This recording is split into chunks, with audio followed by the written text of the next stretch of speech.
Oke, bahan beracun berbahaya atau kita kenal sebagai bahan B3, bahan beracun berbahaya.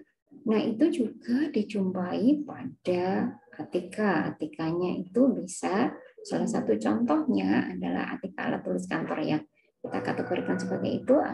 Ini adalah contoh bahwa tinta printer ya, tadi sudah dijelaskan oleh salah satu teman bahwa tinta printer kalau dikatakan karbonnya karsinogenik, ya benar. Karsinogeniknya dengan cara apa? Kalau tertelan, ya. Kalau karbonnya tadi itu tertelan.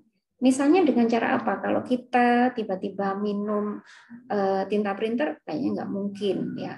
Atau yang jelas hindarkan dari anak-anak, ya, menletakkan printer beserta tintanya sembarangan sehingga anak-anak yang tidak paham, anak kecil yang tidak paham, tidak ini dianggap kemudian atau naruhnya di gelas ya, siapa tahu ya kira kopi ya, meskipun itu sangat jarang dilakukan ya, salah kok, salah besar kalau kemudian tinta printer ditaruh di gelas ya kan, kemudian salah besar dikonsumsi ya, itu jelas salah. Tetapi cara lainnya yang mungkin tidak kita sadari adalah kertas-kertas bekas print itu, kertas-kertas bekas print itu kemudian kita meskipun juga kertas koran ya, kertas koran termasuk bahwa nanti misalnya kita gunakan sebagai pembungkus makanan, apakah beli gorengan kemudian dibungkus dengan kertas yang ada bekas tinta printernya.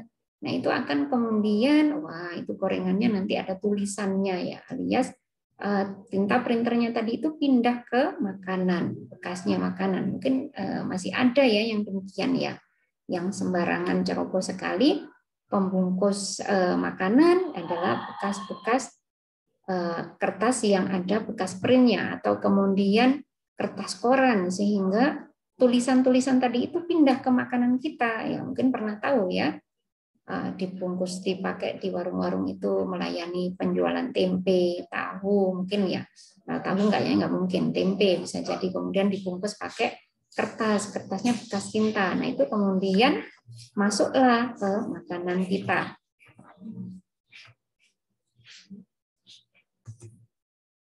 Dan yang lebih lagi, sebenarnya yang lebih lagi itu adalah ini di sini nih ya, ini adalah salah satu contoh skripsi yang penurunan kadar logam timbal pada limbah cair percetakan. Limbah cair percetakan ya, secara umum limbah cair percetakan atau percetakan itu sendiri kalau kita sehari-hari ya printer itu atau kertas-kertas bekas print yang kemudian ini memang mengandung logam berat. Salah satunya adalah timbal. Sebenarnya tidak hanya timbal, ada jenis-jenis logam berat lainnya yang ada di kertas bekas tadi, kertas bekas print tadi. Nah, maka tidak benar kalau kemudian itu tadi dipakai untuk pembungkus makanan.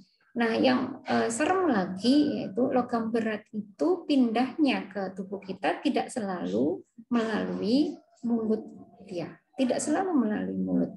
Ada yang lewat pernafasan. Kemudian ada yang dengan cara tersentuh, ya, artinya kita ketumpahan, misalnya kita ketumpahan tinta printer, yang itu kalau kita nulis di tangan kita kayaknya nggak mungkin kan, pakai tinta itu kayaknya nggak mungkin.